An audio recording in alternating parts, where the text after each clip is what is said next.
విశాఖలో అక్కయ్యపాలెం జంక్షన్ లో కేంద్ర మంత్రి రామ్మోహన్ నాయుడు, రాష్ట్ర మంత్రి అచ్చెన్నాయుడుకు ఘన స్వాగతం లభించింది. ఏపీ నిరుద్యోగ జేఏసీ రాష్ట్ర అధ్యక్షుడు హేమంత్ ఆధ్వర్యంలో నిరుద్యోగులు ఘన స్వాగతం పలికారు.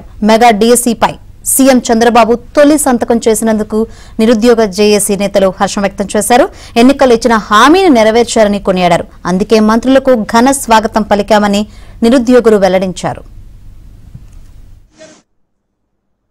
ఈ రోజు రాష్ట్ర ప్రభుత్వం 16,347 మెగా డిఎస్సి ఉద్యోగాలకి నోటిఫికేషన్ ఇచ్చారు.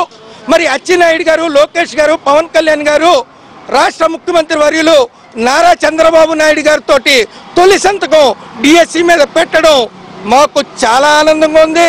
రాష్ట్రంలో 40 లక్షల మంది నిరుద్యోగ యువత మరి వారి కుటుంబ సభ్యులతో కలిపి ఈ యొక్క కూటమి ప్రభుత్వాన్ని గద్దెనెక్కించడానికి పడిన కష్టానికి ఇచ్చినటువంటి ఫలితంగా ఈ రోజు భావిస్తూ ఈ రోజు మేము గజమాలగా వాళ్ళని అచ్చెన్నాయుడు గారిని, రామ్మోహన్ నాయుడు గారిని స్వాగతం పలుకుతున్నాం. అదేవిధంగా గ్రూప్ 2 2 నెలల వాయిదా వేయాలి, గ్రూప్ 1కి డిప్యూటీ డిఏ ఉద్యోగాలకి 1:100గా పరిగణించాలని చెప్పి కోరుతున్నాం. యువతని, నిరుద్యోగుల్ని కూడా రాజకీయాల్లో, చట్టసభల్లో ప్రాధాన్యత ఇస్తే కూటమి ప్రభుత్వంతో కలిపి పనిచేయడానికి సంసిద్ధంగా ఉన్నామని చెప్పి మేము ఈరోజు తెలియజేసుకుంటాం.